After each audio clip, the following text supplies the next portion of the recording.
How's it going, guys? My name is Gabe, and for the next month, I'm going to be watching one movie every single day.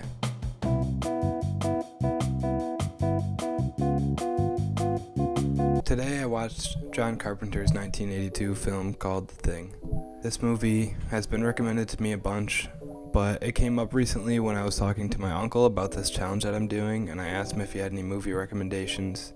And one of the first ones he said was to watch The Thing, specifically for its visual and practical effects. I didn't know much about this movie going into it. I didn't really know anything about it, actually. I turned it on just because I wanted a nice little lighthearted watch.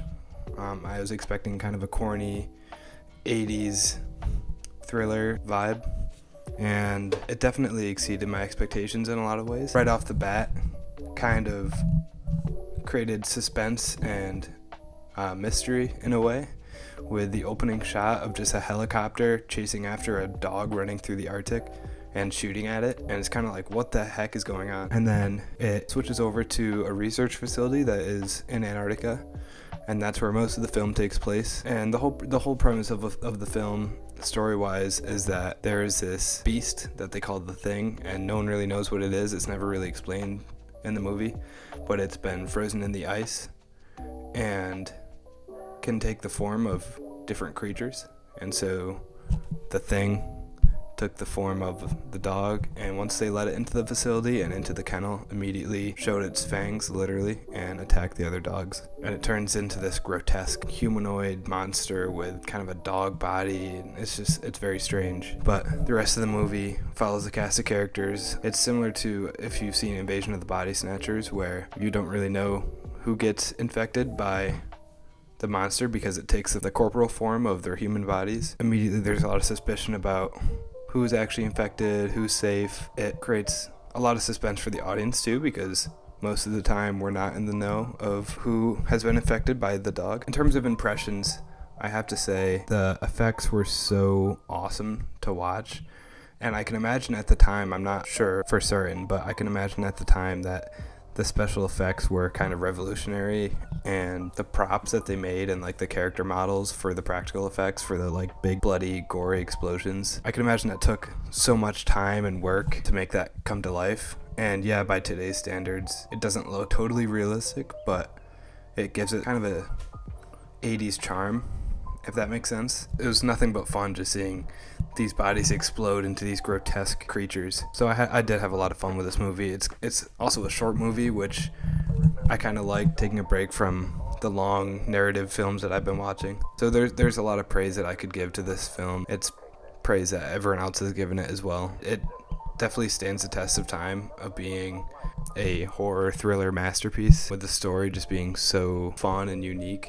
And the cast of characters is also just perfect for their own respective roles. Kurt Russell is the lead in this film, and I think he does a fantastic job. I love the way that his character dresses and conducts himself, and halfway through the film he starts strapping up dynamite on his chest, and he's got weapons all over the place, and he's also just suited up for the Arctic, so he just looks super sick in his full character outfit. I also just like the way that he plays his role. He's kind of just like a hard ass the whole time. He's kind of a jerk to a lot of the other characters, but I think it's because they're all very paranoid about what's going on.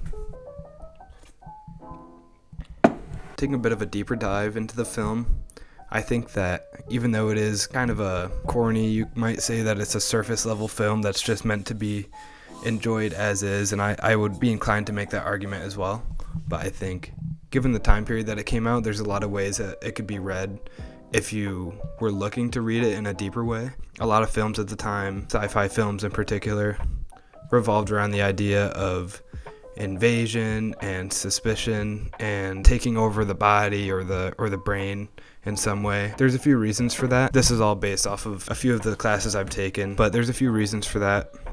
One of which is during the Cold War, there's a lot of fears of a communist takeover, specifically in America. That I think that was expressed culturally in music and film in particular. Movies like Rocky, where he faces off against the big Russian who's doping on steroids, but then also in films such as Red October and Invasion of the Body Snatchers, like I talked about before.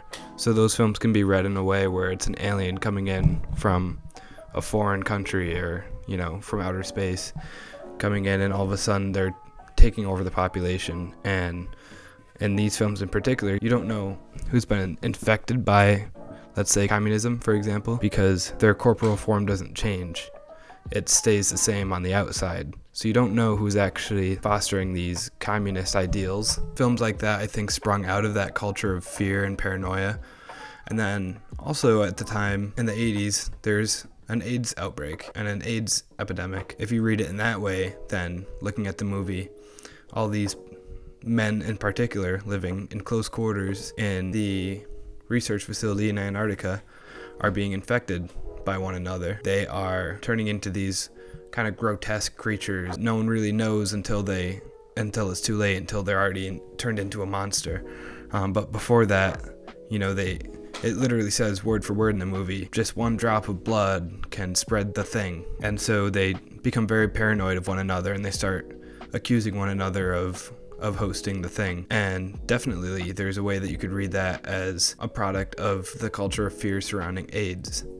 So I think there's a lot of interesting ways that you could read this film.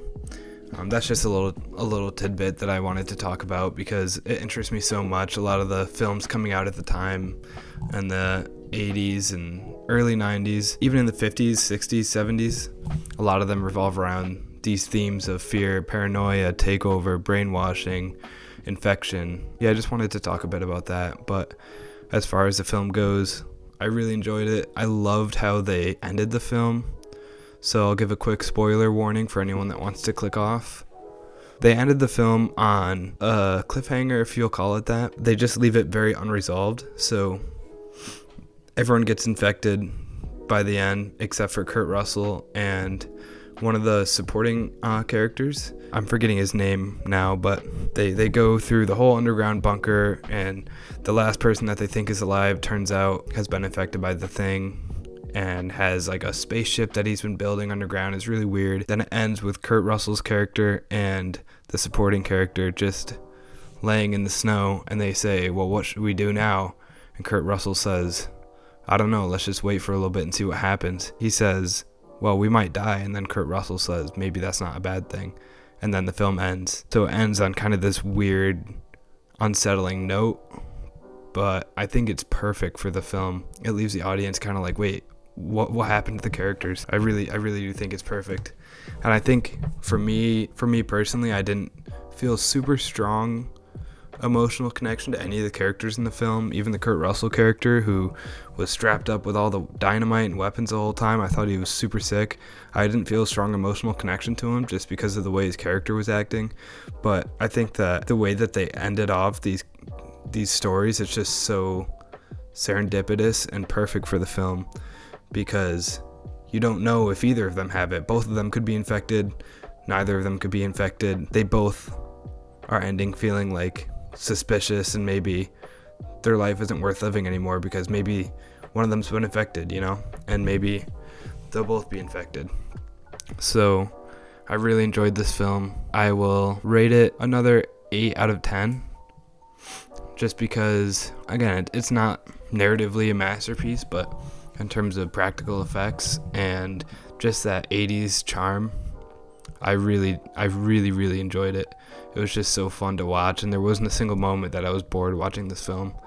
So 8 out of 10, and I will check back in tomorrow for what film I watch. That is The Thing.